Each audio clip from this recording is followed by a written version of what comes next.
Bonjour les amis. Alors, météo vibratoire de cette semaine, le 30 novembre 2023. Cette semaine, qu'est-ce qu'on va être, par quoi on va être touché? Qu'est-ce qu'on va travailler collectivement? Bon, on sort beaucoup l'impératrice en ce moment, ce qui, ma foi, est très bien. Bon, super.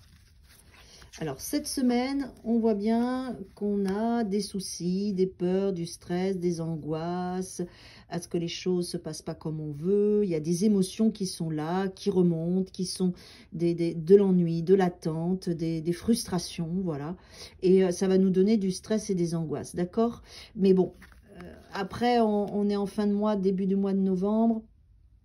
Il y a pas mal de petites choses, on est quand même aussi dans la Toussaint, avec des émotions qui peuvent remonter pour certaines personnes. Dans le collectif, on est quand même dans ce contact avec les personnes qu'on a perdues, avec les défunts. Donc il y a quand même une conscience collective qui peut toucher nos émotions et du coup on peut contacter cet égrégore collectif de cette période qui pour certaines personnes peut être lourde. Et vous pouvez être touché par ça, même s'il n'y a pas forcément de raison, mais vous pouvez sentir de la lourdeur. Ça peut vous créer des angoisses, ça peut vous créer des questionnements, de l'ennui, un espace de mal-être. Mais pour moi, vraiment, voyez ça vraiment comme quelque chose de collectif que vous captez, qui ne vous concerne pas forcément.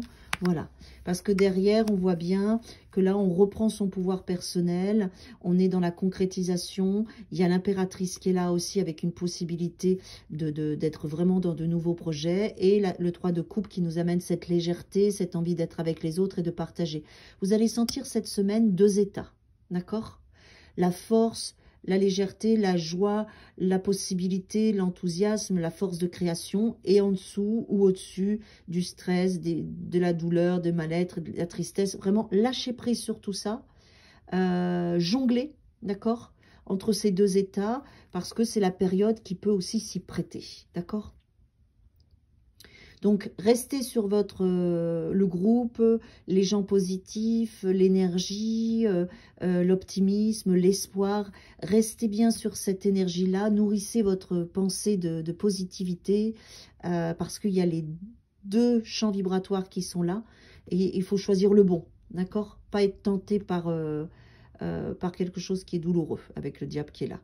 Mais plutôt vraiment l'optimisme, la joie, que les choses vont bien aller, que les choses vont se régler, que les choses vont avancer, que les autres sont là aussi pour vous aider, que vous avez de beaux liens. Voilà, ne rentrez pas dans la spirale de ces cartes-là qui créent du stress, des angoisses, du mal-être. Hein. Surtout, choisissez autre chose cette semaine parce qu'il y a les 2 égrégores qui sont là cette semaine, donc à vous de faire le bon choix. Sortez, allez voir les autres, parlez de tout et de rien, ne rentrez pas trop dans des sujets trop sérieux, évitez ça cette semaine, restez vraiment par juste l'enthousiasme de vivre une journée à la fois, d'être dans l'espoir, l'optimisme, et puis d'avoir des conversations plus légères avec vos amis, avec vos proches, ça vous fera un bien fou. Belle semaine à tous!